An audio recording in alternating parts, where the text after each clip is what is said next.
خیبر پختونخوا میں مانسون کے طوفانی سیل کی بات کریں گے۔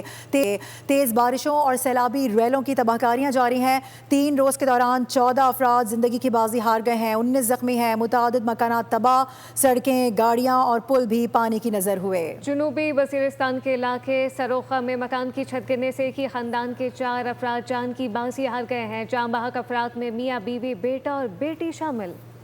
خیبر پختونخوا میں طوفانی بارشوں سے قیامت خیز تباہی، ندی نالوں میں طغیانی آ گئی، منہ زور ریلیں، گھر، پل، سڑکیں اور گاڑیاں سب بہا لے گئے۔ 19 جولائی سے اب تک چھتیں اور دیواریں گرنے سمیت مختلف حادثات میں 14 افراد جان سے گئے، 19 زخمی ہو گئے۔ جاں بحق ہونے والوں میں 6 مرد، 6 بچے اور 2 خواتین شامل ہیں۔ افسوسناک واقعات پشاور، نوشہرہ، خیبر، مردان، بنیر، باجوڑ، شانگلہ، سوابی، چترال، دیر، ایبٹ آباد، مانسہرہ اور وزیرستان میں پیش آئے۔ بارش کا سلسلہ 25 جولائی تک وقفے سے جاری رہے گا۔ پہاڑی علاقوں میں لینڈ سلائیڈنگ کا خدشہ ہے۔